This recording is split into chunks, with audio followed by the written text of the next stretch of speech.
لیکن اس سے پہلے دکھ کے ساتھ کہہ رہا ہوں، مسلمانوں کو ان کی بے عملی کی بہت سخت سزا ملے گی، اور ان میں بھی جو نیوکلیس ہے سب سے بڑا عذاب ان پر آئے گا۔ اس وقت بھی آپ کو معلوم ہے سب سے بڑا عذاب فلسطینیوں پر آیا ہوا ہے۔ آپ اپنی نگاہوں سے دیکھتے ہیں کس طرح ان کے مکانات اڑائے جا رہے ہیں، کس طرح بلڈوز کیے جا رہے ہیں، کس طرح ٹارگٹ کر کے جو ہے ان کے بڑے بڑے لیڈر جو ہیں ایک ایک کر کے ہلاک کیے جا رہے ہیں۔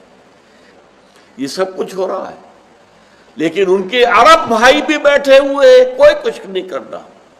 اور خود مسلمان جو سب بھائی ہیں آخرین، وہ بھی تو بھائی ہیں، وہ آخرین منہم، انہی میں سے ہیں جو بعد میں ایمان لائے ہیں، ہندی ہے بہت بعد میں ایمان لائے ہیں، لیکن ہے تو اسی امت مسلمہ کے حصے، ہم کچھ نہیں کر پا رہے۔ تو ضربت علیہم الذلۃ والمسکنۃ وباؤوا بغضب من اللہ، جو قرآن مجید میں 2 مرتبہ آیا ہے مضمون یہود کے لیے، آج وہ راست آ رہا ہے، صادق ہو رہا ہے مسلمانوں پر۔ ان پر ذلت اور مسکنت تھوپ دی گئی، کم ہمتی اور کمزوری۔ آج ہم چیلنج نہیں کر سکتے برطانیہ کو، نہیں چیلنج کر سکتے امریکہ کو، امریکہ جو چاہے کرے۔ جس طرح دھڑلے سے وہ آیا ہے اور ہم بھی بداشے کی طرح بیٹھ گئے، ہمارے صدر مشرف صاحب، اور ہم اعلی کار بن گئے مسلمانوں کو، افغان مسلمانوں کو، خاص طور پر وہ جنہوں نے اسلامی قانون نافذ کیے، جنہوں نے 95% علاقے کے اوپر افغانستان میں امن و امان قائم کر دیا، ان کے اوپر جس طریقے سے وہ جو ڈیزی کٹر جو بم پھینکے گئے ہیں، جس طریقے کی ہلاکت اور تباہی آئی ہے، جس کے نتیجے میں پھر اب طالبان نے یہی مناسب سمجھا کہ اس وقت پسپا ہو کر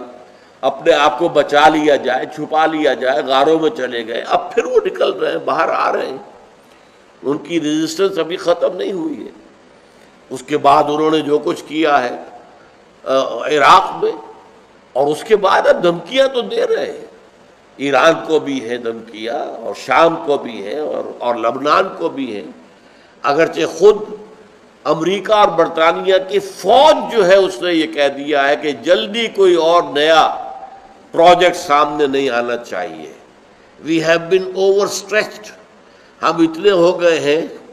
کہ اب ہمارے اندر زیادہ سکت نہیں ہے نیا کوئی محاذ کھولنے کی۔ آخر انسان انسان ہے، آپ لاکھوں انسان بھی جمع کر لیں گے تو تھکن تو آتی ہے نا۔ کس موسم کے اندر وہ لوگ لڑے ہیں اور رہے ہیں، یہ بصرہ کے علاقے میں اور عراق کے اندر گرم ترین شدید ترین آندھیوں کے موسم میں، تو اب وہ تھکے ہوئے ہیں اور ان کے پاس اب مزید فوج نہیں ہے۔ اسی لیے خوشامدیں کر رہا ہے امریکہ، پاکستان 10,000 آدمی دے دے، بھارت اتنے 1000 آدمی دے دے، یورپ سے اتنے لوگ اور آ جائیں، اور اس وقت آپ کو معلوم ہے بڑی شدید بارگیننگ جو ہے وہ یورپ کر رہا ہے امریکہ کے ساتھ۔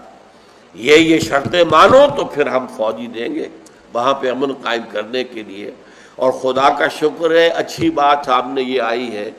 کہ ہمارے صدر مشرف صاحب نے کہہ دیا ہے کہ ہم یہاں کے عوام کی مرضی کے خلاف وہاں فوج نہیں بھیجیں گے۔ یعنی یہ کہ ہمیں یہ معلوم ہو چکا ہے کہ پاکستان کے عوام اس کے حق میں نہیں ہے کہ ان کی جو فوجی ہیں پاکستانی فوجی وہ عراق میں بھیجے جائے، کہ وہاں خام خواہ ان کے ہاتھوں مسلمان عراقی مرے یا عراق کے مسلمانوں کے ہاتھوں ہمارے مسلمان فوجی مرے پاکستانی۔ تو اس سے چونکہ عوام نہیں چاہتے، ہم نہیں چاہتے، سب سے پہلے جو ہے میں نے ہی اس کا ایک بڑا اشتہار جو ہے اخبار میں دیا تھا، تو اس کے بہرحال انہوں نے کہا ہے، مجھے خوشی ہوئی کہ عوام کی مرضی کے خلاف ہم فوج نہیں بھیجیں گے عراق میں۔